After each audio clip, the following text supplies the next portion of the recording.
कल दिल्ली पहुंचेंगे CM Manohar Lal, PM Modi से करेंगे मुलाकात। कई अहम मुद्दों पर होगी पीएम मोदी से चर्चा।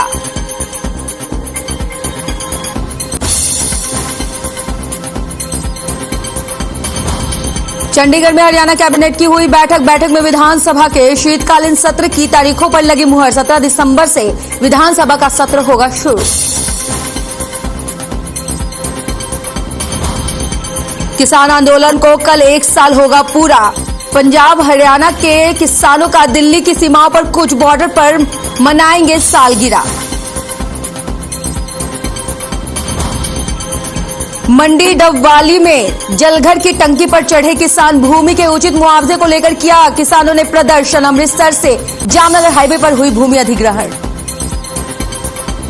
वहीं नौकरी में 75% आरक्षण का मामला गरमाया। गुड़गांव इंडस्ट्रीज एसोसिएशन हाईकोर्ट ने दायर की गई याचिका।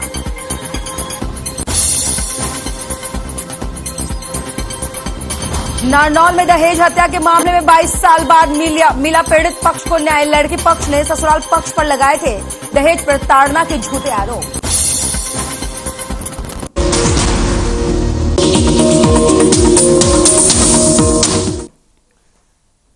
नमस्कार, आपका स्वागत करती हूँ हर खबर हरियाणा में। मैं हूं आपके साथ शिखा। तो चलिए रुख करते हैं रात की रिपोर्टर की खबरों की ओर। प्रदेश में कोरोना के मामले में फिर से इजाफा होने लगा है। वजह है लोग कोरोना को लेकर लापरवाह होते नजर आ रहे हैं।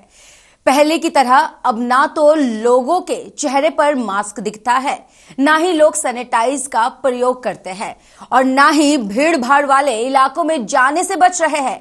लोगों की ये लापरवाही तीसरी लहर की संभावना को बढ़ा रही है। इसी को लेकर बल्लभगढ़ से हमारे संवाददाता रिंकू शर्मा की एक खास रिपोर्ट देखिए।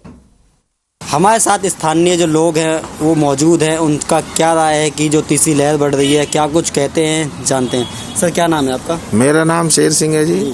सर, तीसरी लहर आने वाले लोगों को ऐसे आशंका लगाई जाती है और लोगों ने मास्क लगाना बंद कर दिया, क्या कुछ कहेंगे? लोगों को समझना चाहिए अपनी जान के साथ खिलवाड़ कर रहे हैं और ज़्यादा से ज़्यादा संख्या में मास्क लगा के ही रहना चाहिए, सावधानी बरतनी चाहिए। जबकि ऐसा नहीं होना चाहिए कि बिल्कुल ही लापरवाह हो चुके हैं लोग। और पब्लिक प्लेस, सरकारी दफ्तर, कहीं भी चले जाओ, शादी ब्याह में कहीं भी मास्क नहीं लगा रहे हैं लोग, जबकि ये हमारी जान के लिए खतरा है। जबकि जब सरकारी डिपार्टमेंट की बात करें तो लोग बाहर गेट पे लिख रखा है कि बिना मास्क के एंट्री नो एंट्री है, तो लोग जब भी एंट्री कर जाते हैं ये गलत है। और अब वो कोई भी मास्क नहीं लगा रहा है, जबकि अपनी जान के साथ खिलवाड़ कर रहे हैं लोग। और मेरा मानना यही है कि मास्क लगा कर ही रहना चाहिए और सैनिटाइजर बिल्कुल नहीं कर रहे लोग और ना ही सावधानी बरत रहे हैं। पहले टेम्परेचर लगा के चेक किया करते थे, अब टेम्परेचर भी छोड़ दिया है। वो भी बंद कर दिया, जबकि वो टेम्परेचर रखना चाहिए। हर डिपार्टमेंट, सरकारी डिपार्टमेंट हो, प्राइवेट हो, कंपनी हो, शादी ब्याह हो, पब्लिक प्लेस हो, पार्क हो, जहाँ भी इकट्ठे हो रहे हैं लोग, डिस्टेंसिंग बिल्कुल ख़त्म कर दी लोगों ने, जबकि नहीं होना चाहिए ऐसा। क्या कुछ अपील करना चाहेंगे लोगों से?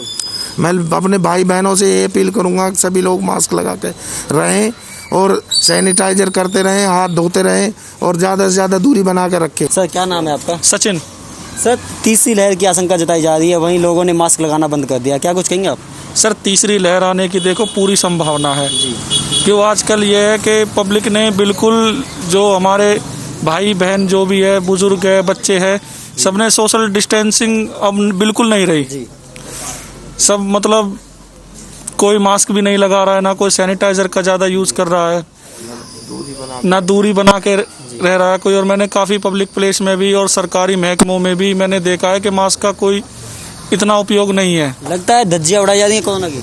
बिल्कुल धज्जियाँ उड़ाई जा रही है और तीसरी लहर आने की पूरी संभावना है। सरकार ने तो बहुत कुछ सुविधाएं करी है कि मास्क लगाएं या सैनिटाइजर लगाएं, लोगों ने सब कुछ छोड़ दिया, क्या लगता है आपको? देखो, सरकार की तरफ से तो पूरी अब भी कानून वही है, पर जो है कि जो पब्लिक है वो बिल्कुल नहीं मान रही इस चीज़ को।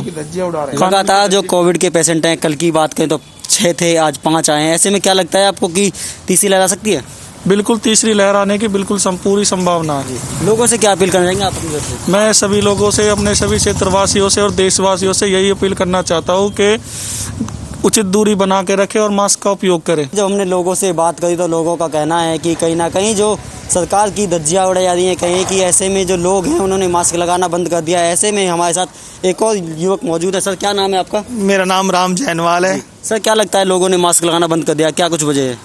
लोग भी अपनी मनमानी कर रहे हैं और कानून भी वैसे तो अपनी मनमानी कर रहा है। मास्क के नाम पे अच्छा खासा पैसा खींच रहे हैं। जी, चालान भी काटे गए थे कहीं ना कहीं? हाँ, चालान भी काट रहे हैं और वैसे भी प्रशासन भी मास्क का पूरा फायदा उठा रहा है जी। और लोगों ने भी बहुत ज़्यादा मतलब कि कोई किसी तरह का कोई कानून को नहीं मान रहे। मास्क वैसे भी हमारे लिए अपनी सेहत के लिए भी बहुत ज़रूरी है। पोल्यूशन इतना ज़्यादा है। मेले की बात करें सर, या कहीं किसी घूमने फिरने की बात करें तो जाते हैं तो लोग बिना मास्क के घूमने को हाँ, बेधड़क घूम रहे हैं, कोई डर ही नहीं है, कोई कुछ किसी चीज़ की चिंता ही नहीं है, बिना मास्क के घूमते हैं, अपनी जान खुद जोखिम में डाल रहे हैं। प्रशासन तो अपनी तरफ से पूरी कोशिश करता है, बहुत अच्छा है अगर मास्क लगाएं। पोल्यूशन बहुत ज़्यादा है, धुंध भी है और रोडों पर मट्टी भी उड़ती है, खुद अपना बचाव है मास्क लगाने से। तो कहीं ना कहीं धज्जियां उड़ाई जा रही हैं सरकार? बिल्कुल उड़ाई जा रही हैं जी।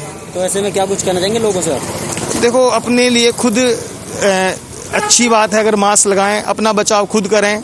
प्रशासन भी अपनी तरफ से पूरी कोशिश कर रहा है और खुद अपना बचाव खुद भी करना चाहिए हमें।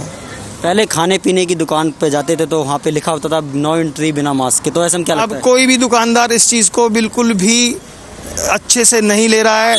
कोई ध्यान नहीं देता कि कोई मास्क लगा रहा है या नहीं लगा रहा है, कोई सैनिटाइजर, किसी चीज़ को कोई फॉलो नहीं कर रहा। तो क्या कुछ कहना था जहाँ लोगों ने कहा कि सरकार सरासर लोग जो हैं वो धज्जियां उड़ा रहे हैं, या कहीं ना कहीं जो लोगों ने सरकार को भी कोसा है? हर खबर हरियाणा से रिंकू शर्मा, धन्यवाद। हमारे साथ स्थान हरियाणा में चिकित्सा व्यवस्था के दुरुस्त होने के तमाम दावे किए जाते हैं। वहीं चिकित्सा व्यवस्था नहीं होने के बाद भी आपको बता दें कि पृथला में शाम ढलते ही अस्पतालों का अलग ही नजारा नजर आता है। हमारे संवाददाता धीरज कौशिक यहां जब एक अस्पताल का जायजा लेने पहुंचे तो बहुत कम स्टाफ नजर आया। चौंकाने वाली बात यह है कि अस्पताल में रात के समय कोई डॉक्टर मौजूद नहीं था। एक नर्स के भरोसे ही पूरा अस्पताल चल रहा था। देखिए हमारे संवाददाता धीरज कौशिक की रिपोर्ट। रात्रि का समय है और हम पृथला विधानसभा के मोहना गांव में पहुंचे हैं, जहां पर एक सरकारी अस्पताल है। बातचीत करने के लिए और मौके का जायजा करने के लिए हम लोग पहुंचे कि आखिर रात्रि के समय में सरकारी अस्पतालों में क्या कुछ व्यवस्था रहती है। आपको दिखाएंगे हम कि सरकारी अस्पताल रात के समय में किस तरह से काम करता है और कितना स्टाफ रात के समय में मौजूद रहता है। आपको मैं अंदर लेके चलता हूँ, किस तरह का माहौल रहता है, कितने डॉक्टर यहाँ पे मौजूद रहते हैं, आपको हम दिखाएंगे। यहाँ पे अंकल जी नमस्कार। अंकल जी क्या नाम है आपका? महेंद्र सिंह जी। अस्पताल है सरकारी, कितने डॉक्टर मौजूद हैं अभी यहाँ पे? मौजूद है, एक नर्स रहती है यहाँ पे रात के समय में? जी हाँ, एक। और किसी डॉक्टर की कोई ड्यूटी रात की नहीं होती है? नहीं होती। कितने घंटे की जॉब डॉक्टर की होती है जो यहाँ पे लगे होते हैं? अरे मैं तो सेवा पे हूँ भैया। अच्छा, सेवा पे हो आप यहाँ पे? हाँ जी हाँ, सेवा पे। कौन डॉक्टर फिलहाल यहाँ मौजूद हैं? एक बार आप डॉक्टर ज्योति मिलवाएंगे आप एक बार हमें उनसे जरा? नहीं है यहाँ पे मौजूद नहीं है वो भी? नहीं। बिल्कुल राम भरोसे अस्पताल चल रहा है। मैं आपको दिखा दूं, एक नर्स मौजूद है, सिर्फ एक नर्स मौजूद है। डॉक्टर रात के समय में कोई भी मौजूद नहीं है। मैं आपको दिखा दूं, ये अस्पताल का नजारा है रात के समय में। चारपाई पड़ी हुई है यहाँ पे। मैं आपको दिखाऊंगा किस तरह से अस्पताल में मूंगफली खाई जा रही है, हुक्का चल रहा है अस्पताल के अंदर। ये एक सरकारी अस्पताल की व्यवस्था है जो मैं आपको दिखाने के लिए रात के समय में किस तरह से हरियाणा सरकार के अस्पताल चलाए जाते हैं। ना ही कोई यहाँ पे डॉक्टर मौजूद है, सिर्फ एक नर्स यहाँ पे मौजूद है जो यहाँ पे रात को आने वाले लोगों के उपचार के लिए मौजूद है। यहाँ पे अक्सर दिन के समय में डॉक्टर जो इलाज करने के लिए इस सेक्शन में बैठते हैं, जिसका फिलहाल ताला लगा हुआ है। बात करें औषधालय की, जहाँ पे दवाइयां दी जाती है, वो भी यहाँ पे बंद है। यहाँ पे अंकल जी मौजूद हैं, जहाँ पे इनके लिए एक चारपाई पड़ी हुई है, साथ में हुक्का रखा हुआ है। अस्पताल परिसर के अंदर में नशावर्धक चीजें जो हुक्का रखा हुआ है, वो चीज मैं आपको दिखा रहा हूं किस तरह से हरियाणा सरकार की स्वास्थ्य व्यवस्था काम कर रही है। हर खबर के लिए पृथला विधानसभा धीरज कौशिक। रात्रि का तो चलिए वक्त हो चला है छोटे से ब्रेक का।